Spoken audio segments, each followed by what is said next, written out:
லூக்கா எழுதின சுவிசேஷம் 23ஆம் அதிகாரம் வசனங்கள் 42-43. இயேசுவை நோக்கி, ஆண்டவரே, நீர் உம்முடைய ராஜ்யத்தில் வரும்போது அடியேனை நினைத்தருளும் என்றான்.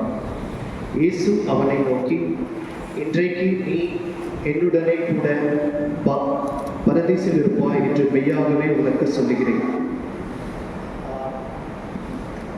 இன்னைக்கு 2ஆம் வசனத்தை நாம் தியானிக்க போகிறோம்.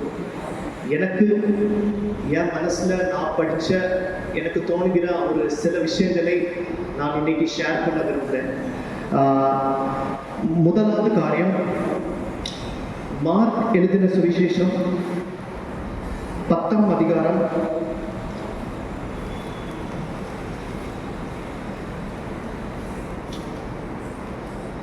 17ஆம் வசனம்.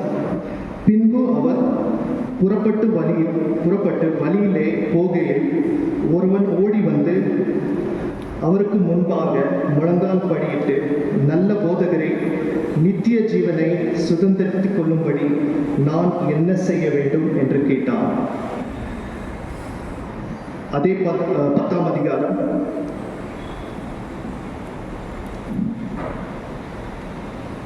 21வது வசனம். இயேசு அவனை பார்த்து அவனிடத்தில் அன்பு கூர்ந்து, உன்னிடத்தில் ஒரு குறைவு உண்டு, நீ போய் உனக்கு உண்டானவையெல்லாம் விற்று தரித்திரருக்கு கொடு, அப்பொழுது பரலோகத்தில் உனக்கு பொக்கிஷம் உண்டாயிருக்கும். பின்பு சிலுவையை எடுத்துக்கொண்டு என்னை பின்பற்றி வா என்றார். நாம் இந்த வசனத்துல நித்திய ஜீவனை கேட்டு ஒருத்தர் இயேசுவிடம் கேட்கிறத இந்த பேசேஜ்ல பார்க்கிறோம். அது கேட்கும்போது இயேசு அவரிடம் என்ன சொல்றாருன்னா, உன்கிட்ட இருக்கிற எல்லா ஐஸ்வர்யங்கள், all the riches, you sell all your riches and come to me, give it to the poor and come to me, carry the cross and follow me. இது சொல்லும் போது நம்ம இந்த பேசேஜை ஃபுல்லா படிக்கும்போது நமக்கு தெரிகிற ஒரு முக்கியமான காரியம், அவர் அது தலையை தாழ்த்தி கீழே போட்டு போயிட்டார். he was not happy. அவருக்கு அதுக்கு சந்தோஷம் இல்லை. ஏன்னா this man, இவருக்கு நித்திய ஜீவனை விட அந்த ஐஸ்வர்யம் பெரிதாக பார்க்க தோணுச்சு. ஐஸ்வர்யத்தை வித்து நான் எப்படி நித்திய ஜீவன் பெற முடியும் அப்படின்னு அந்த ஒரு டைசினஸ்ல தான் இந்த பர்டிகுலர் ஆளு இருந்தார். நம்ம இதே காரியத்தை நம்ம சிலுவையில 2 கல்லர்களை பார்க்கிறோம். அதுல ஒரு கல்லர் நித்திய ஜீவன் கேட்கிறார்.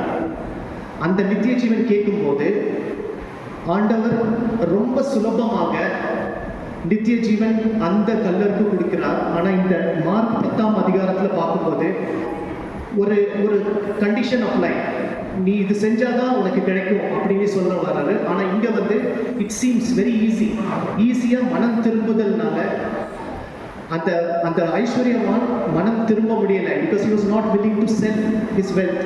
ஆனா இங்க மனம் திரும்பியனால அவருக்கு நித்திய ஜீவன் கிடைச்சிருக்கு. இதான் நம்ம காரியத்தை நாம் பார்க்க போகிறோம். நான் சின்னதா இந்த 2 கல்லர்கள் மூலமாக நம்ம கத்துக்கிட ஒரு 5 பாடங்கள் நான் இங்க ஸ்லைட்ல காட்டுறேன். ஸோ முதலாவது காரியம்,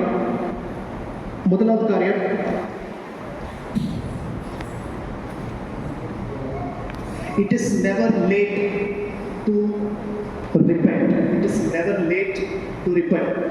மனம் திரும்பி கடவுளிடம் மன்னிப்பு கேட்டுக்கொள்வதற்கு எப்போதும் தாமதமில்லை. என்னோட இங்கிலீஷ் தமிழாக்கம் கொஞ்சம் இதா இருக்கு. இந்த காரியம் நம்ம இந்த 2 கல்லர்களிலிருந்து படிக்க விஷயம் என்னன்னா, எந்த ஒரு சூழ்நிலையா இருந்தாலும், எவ்வளவு லேட்டா ஆயிட்டாலும் நம்ம ஆண்டவர்கிட்ட மன்னிப்பு கேட்க தகுதி உள்ளவராக இருக்கிறோம். எனக்கு இந்த 2 கல்லர்கள் பற்றி பார்க்கும்போது previous slide.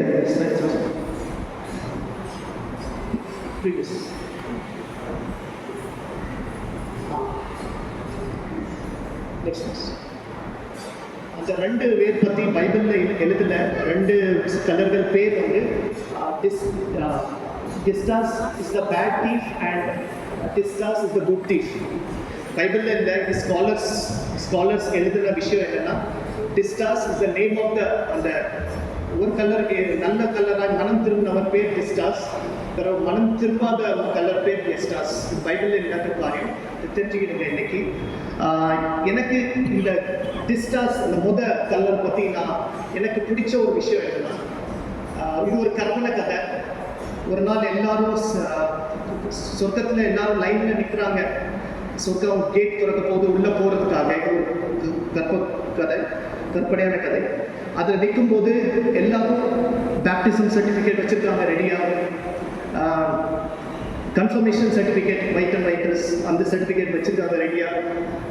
பாஸ்டர்கிட்ட டைட் கொடுத்தது, சர்ச்சுக்கு டைட் கொடுத்தது எல்லாமே ரெடியாக வச்சுட்டு அந்த லைனில் நிற்கிறாங்க.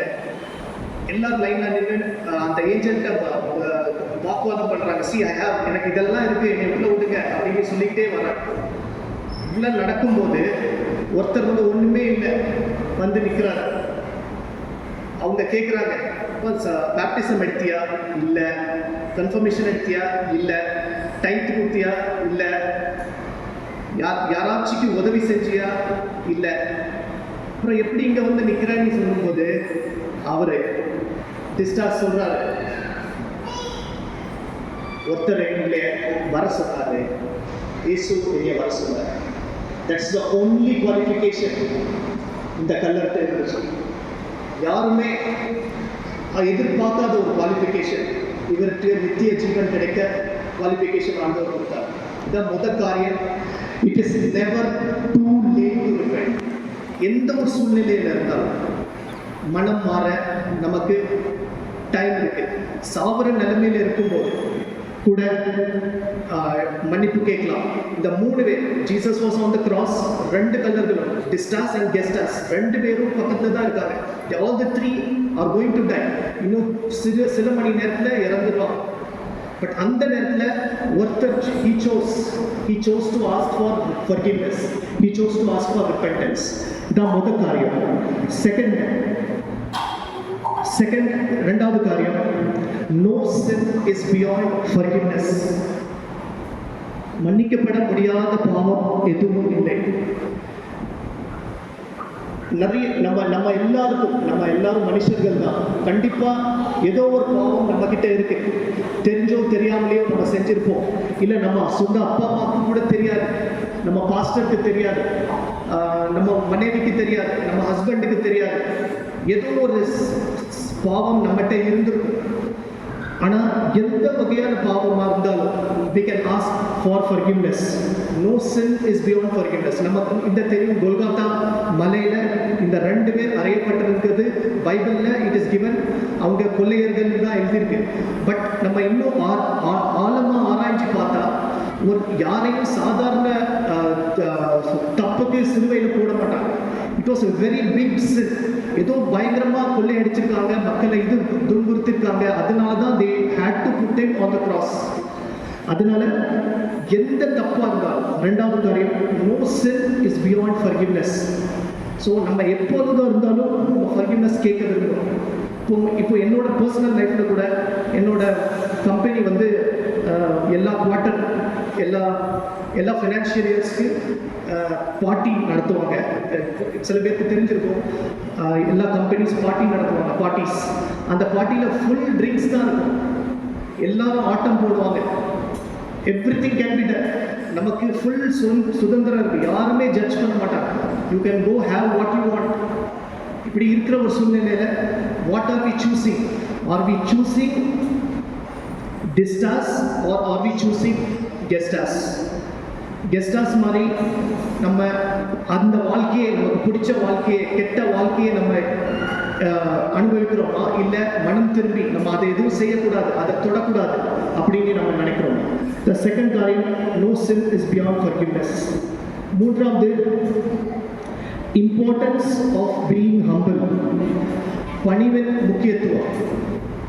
பணிவாக நம்ம இருந்ததுனால தான் இந்த distas got forgiveness from God. வசனம் நாம் பார்ப்போம். வசனம்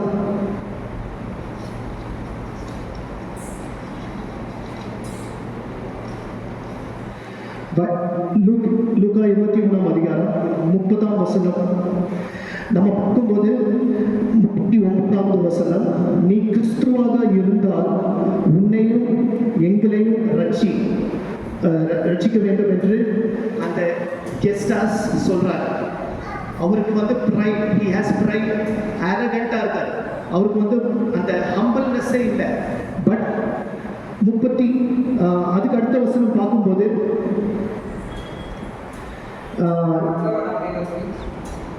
இந்த ஆட்சிக்கு உட்பட்டவனாயிருந்து தேவனுக்கு பயப்படுவதில்லையா? நாமோ நியாயப்படி தண்டிக்கப்படுகிறோம். நாம் நடப்பித்தவர்களுக்கு தக்க பலனை அடைகிறோம். இவரோ சகாதத்தை நடப்பிக்கவில்லை என்று அவரை கடிந்து கொண்டேன். தேங்க்யூ. இது இந்த வசனத்தில் கிளியரா சொல்லுது. அந்த டெஸ்டாஸ் was willing to be humble. ஹம்பிளா இருந்தனால he was willing to ask forgiveness from God, whereas the Gestas, the other, அந்த அடுத்த கல்லன் வந்து ரொம்ப பெருமையோட ரொம்ப ஆரகண்டா இருந்ததுனால அவருக்கு வந்து அந்த மன்னிப்பு கிடைக்கல, நித்திய ஜீவன் கிடைக்கல. இது 3வது காரியம். 4வது காரியம், faith in the face of death. மரணத்தில் இருக்கும்போது கூட விசுவாசம், நம்பிக்கை நமக்குள்ள இருக்கிறதா இல்லையான்னு பார்க்க வேண்டும். 4வது காரியம், faith in the face of death. நம்ம இந்த விஷயத்தை பார்க்கும்போது மரண படுக்கையில் இருக்கும்போது எத்தனை பேருக்கு நம்பிக்கை இருக்கு நம்ம வந்து கண்டிப்பா ஹெவனுக்கு போவோம்? How many of you have sat near the death, on the deathbed of someone who is going to die in the last few minutes? அவங்க பேசுறது நீங்க பார்த்துருக்கீங்களா? ரொம்ப ஆழமா பேசுவாங்க. அவங்ககிட்ட இருக்கிற அந்த நம்பிக்கை ரொம்ப இதா நம்பிக்கை இருக்கும். ஆனால் நான் சொல்ல வர்றது என்னன்னா, இந்த கல்லர் இடத்துல இறக்கும் போது கூட he is going to die also, he had faith. அந்த வசனத்துல சொல்றது அவருக்கு நம்பிக்கை இருந்ததுனால அவர் இயேசுவிடம் கேட்கிறார்ல. இங்க 39வது வசனம்,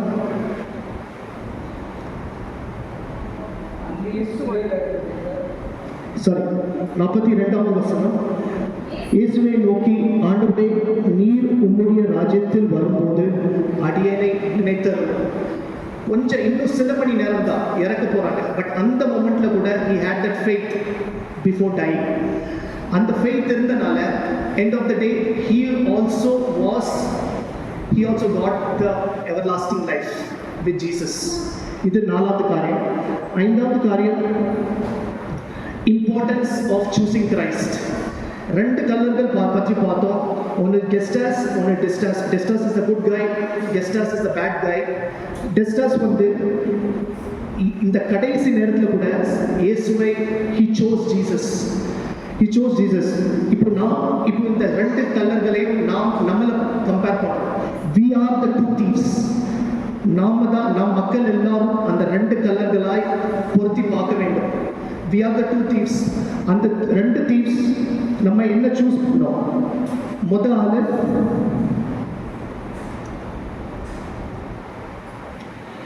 ஒருத்தர் சிலுவை நோக்கி, இயேசுவை நோக்கி ஒரு புதிய வாழ்வு, ஒரு புத்துணர்ச்சியான வாழ்க்கை, பாவமில்லாத வாழ்க்கையை நோக்கி இயேசுவை நோக்கி பார்த்தார். he chose Jesus.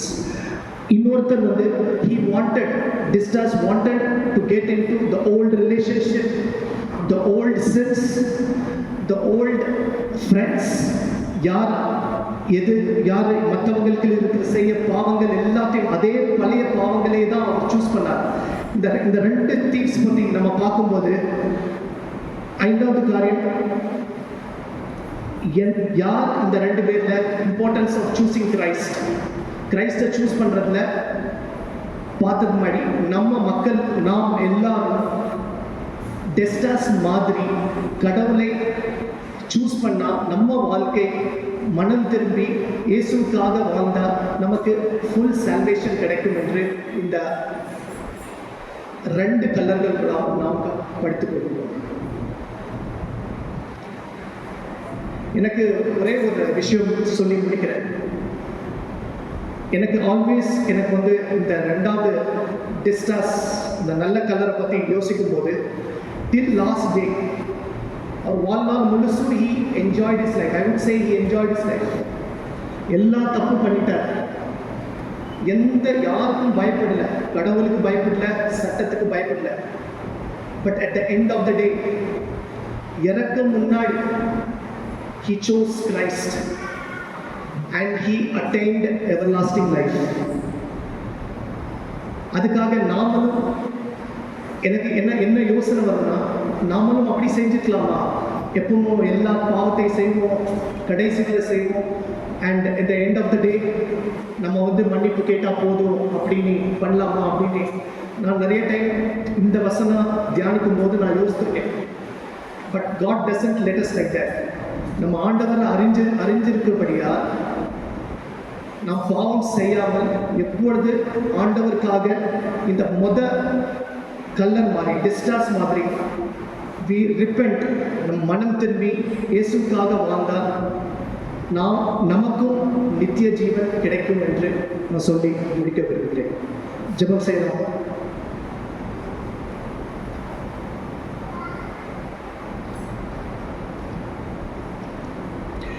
இயேசுவே, எங்களுக்கு இந்த இரண்டாம் வார்த்தை தியானித்த கிருபை கொடுத்ததுக்காக நன்றி. இயேசுவே, நாங்கள் பாவிகள், நாங்கள் செய்த பாவங்களை தண்டனைக்கு தகுதியுள்ளவர்களாய் இருக்கிறோம் ஆண்டவரே. நாங்கள் செய்த பாவத்தை முழுமையாக மன்னியும் இயேசுப்பா. நாங்கள் வேலை செய்கிற ஸ்தலத்தில், நாங்கள் படிக்கிற ஸ்கூலில், எங்கள் வீட்டில் நாங்கள் யாருக்கும் ஒரு பாவம் உள்ள வாழ்க்கையாக வாழாமல் ஒரு எடுத்துக்காட்டு வாழ்க்கையாய் வாழ கிருபை தாரும் இயேசுவே. நாங்களும் இந்த கல்லர் டிஸ்டாஸ் போலவே முழு மனத்தோடு மனம் திரும்பி வாழ எங்களுக்கு கிருபை தாரும்.